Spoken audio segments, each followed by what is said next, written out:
안녕하세요, 동현 박사입니다.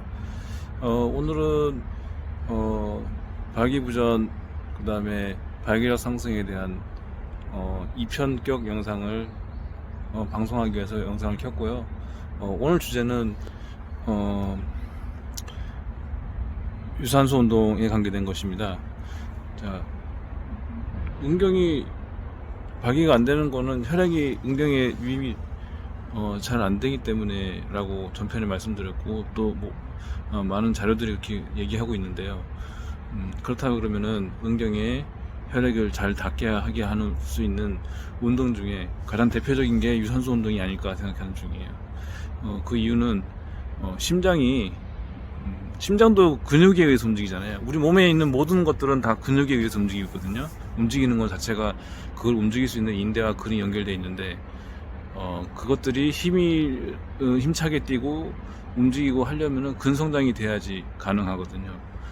그래서 이제 유산소 운동도 심장의 근을 향상시켜서 약해져 있는 심장의 기능을 강화시키는 데 필요하고, 또 유산소 운동 자체가 몸에 있는 지방을 에너지화해서 태워버리는 그러한 순작용이 있기 때문에, 결국에는 혈관에 쌓여있는 노폐물들, 그 다음에 지방,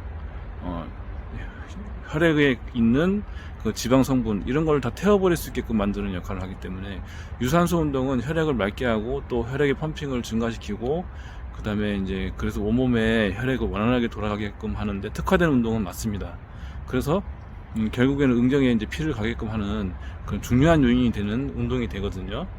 한 가지 그냥 제 경험에 대해서 말씀드리면은, 저는 이제 18살 때부터 달리기 시작했어요. 지금 나이가 47인데, 그러면 거의 한 29년? 지금 아직 근래에는 달리기를 좀 안 하기 때문에 걷는 건 많이 하고 있지만은, 그래서, 총 달리기로 치면 한 25년을 달리기를 한 사람인데요. 그래서 아주 어렸을 때부터 달리기 해서 그 원인인지는 모르겠어요. 근데 뭐 조상을 잘 만나서 그런 건지 모르겠지만, 제가 발기력이 원래 워낙에 특화된 사람이었어요, 어렸을 때부터. 그래서 20살 때 여성과 이제 관계를 하면은 하루 전에 12번 사정을 하고도 계속 사정할 수 있는 그 정도로 발기력이 대단했거든요. 근데 그 원인이 이제 어렸을 때 18살 때부터 달리기를 했던 그 원인인 것 같아요. 제가 무슨 강골도 아니고. 그런데 이제 그랬던 원인은 유산소 운동을 꾸준히 해줬기 때문에, 젊음과 유산소 운동이 만나서 그런 발기력이 계속 그냥 끊임없이 무한으로 발기되는 그런 발기력이 형성되지 않았나, 그런 생각을 합니다. 그것은 이제 지금까지도 유지되는, 제 이제 발기력이 지금까지 유지되는 원동력이라고 생각해요. 25년, 그리고 지금도 이제 걷기 운동은 꾸준히 하고 있거든요. 그래서 그런 유산소 운동에 의해서 유지되는 그 원인이 분명히 크다고 생각합니다. 좀 얘기하기 좀 약간 창피한 얘기는 아니에요. 근데 왜 그러냐면은, 민망하다고 사람들이 생각하고 있어요. 이 성적인 얘기를 한번 꺼내면은 전부 다 민망하다고 다 받아들이기 때문에 얘기하기가 좀 그런데, 사실은 어쩌나게 제가 몽정을 했습니다. 47살인데도 몽정을 했다는 것은 그만큼 정이 충만하다는 얘기고, 아직까지도 그러니까 그 쌓여있는 것 갖다가 배출을 못해서 몸에서 그냥 순기능으로 그냥 자고 있는 와중에 내보냈다는 얘기잖아요. 47살에 그게 가능하냐 물어보시면 가능합니다. 저는 요 근래에도 몽정을 자주 하고 있기 때문에 그거를 얘기하는 것이고, 이게 내가 정력이 세다 아니면 뭐 발기력이 좋다 이런 걸 뽐내기 위해서 말씀드리는 게 아니라, 이만큼 발기력이 받쳐주고 몽정을 할 정도로 순기능이 젊게 남아있다 그러면은, 저의 신체는 그만큼 젊다는 얘기고 원활하게 돌아간다는 얘기잖아요. 건강하다는 얘기. 그만큼 제 나름의 이제 종합검진을 그걸로 평가할 수 있는 거죠. 그래서 이 꼭 성적으로 제가 뭐 이렇게 뽐내려고 말씀드리는 게 아니라, 사람 몸이 건강해지면은 47살에도 이렇게 몽정을 할 정도로 그렇게 발기력 그리고 정이 이렇게 차오른다는 얘기죠. 그걸 설명드리기 위해서 제 경험담을 얘기했고요. 그렇게 하는 거에 원동력은 분명히 유산소 운동이 굉장히 큰 부분을 차지했다고 생각하고 있습니다. 그건 앞에 말했다시피 심장의 근육의 강화, 그리고 펌핑력의 상승, 그 다음에 혈관 건강이 좋아지고, 혈액에 있는 그러니까 지방층이 없어지고, 그리고 그렇게 이제 펌핑에 의해서 원활하게 돌아가는 걸 자주 하다 보면은 몸에 있는 혈관들이 이제 가늘어지는 약간 그런 기능이 없어지는 거죠. 이제 운동을 자주 하고 그러면은.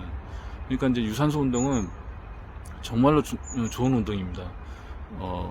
몸매 유지, 건강, 그러니까 다이어트 유지에도 상당히 좋지만은 혈관 건강에는 특히 더 좋은 운동이고, 그런 측면에서 볼 때 음경 발기에는 지대한 영향을 미치는 운동이라고 생각하고 있습니다. 유산소 운동이라고 뭐 특별하게 뭐 달리기를 마라톤을 완주하라, 아니면 뭐 등산을 뭐 어디를 산을 정복하라, 그런 의미의 유산소 운동이 아니라요. 자기가 이제 원래 힘들어하는 부분 있잖아요. 예를 들어 100m를 25초에 뛰었다. 그 부분이 좀 힘든데, 그러면 25초 뛰는 거를 조금 늦춰서 한 26초 정도 해서 한 200m를 뛰었다.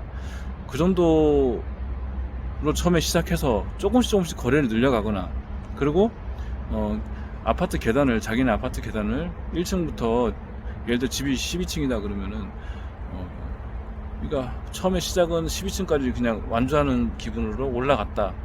그럼 좀 숨이 찰 거 아니에요. 그러면 그 심장에 부하가 왔다는 얘기예요. 원래보다 심장에 부하가 왔기 때문에 분명히 유산소 운동 효과가 있거든요. 그렇게 시작해서 결국에는 뭐 아파트를 12층을 2세트, 3세트, 4세트, 5세트 이런 식으로 오가게 되는 거고, 그리고 원래 이제 대중교통을 이용하거나 아니면 차를 모으고 가는 그런 거리를 좀 대수이나 걸어가게끔 유도를 하고, 그렇게 하는 게 유산소 운동의 첫 시작입니다. 그게 이제 좀 자리를 잡으면 그 다음부터 할 수 있는 건 뭐냐면은 좀 중강도 이상의 유산소 운동이 발기력엔 특히 좋습니다. 그래서 심장의 펌핑력을 증가시키는, 그리고 최대 산소 소치량을 증가시키는 그런 훈련법을 좀 해주는 게 좋아요. 부하를 거는 거죠, 말하자면. 우리 근육을 키울 때 부하를 걸어서 근육을 키우듯이요. 유산소 운동에, 그러니까 처음에 시작할 때 조금 적응하는 단계로 조금씩 강도를 높여가다가 좀 적응했다 싶으면은 어느 정도 선에 와서는 이제 중강도 이상의 유산소 운동을 해주는 게 좋아요. 그래서 인터벌 트레이닝, 뭐 템포런 이런 것도 다 그런 거에 포함되는 거고, 그게 뭐 이제 정해진 그런 게 딱 있게 하는 건 아니지만, 페이스를 자기가 숨을 이제 좀 차는 정도 있잖아요. 그 정도 유지하는 게 좋아요. 그래서 심장에 부하를 걸어서 심장의 펌핑력을 상승시키는, 심장의 근육을 단련시키는 그러한 방법을 하는 게 좋습니다. 그래서 오늘은 발기를 상승할 수 있는 운동요법에 대해서, 첫 번째 유산소 운동에 대해서 설명드렸고요. 그 처음 하는 유산소 운동이지만 이게 가장 중요한 부분일 수도 있어요. 제가 실제 경험을 했고, 이렇게 발기력이 좋은 원인이 그런 거였고, 또 찾아봐도 유산소 운동만큼 혈액을 맑게 해주고 그 다음에 펌핑력을 상승시킬 수 있는 운동은 찾아보기가 힘들거든요. 그러니까 오늘부터라도 좀 유산소 운동에 좀 약간 나도 한번 해볼까, 이런 생각을 조금이라도 해보시고 도전해보시기 바랍니다. 감사합니다.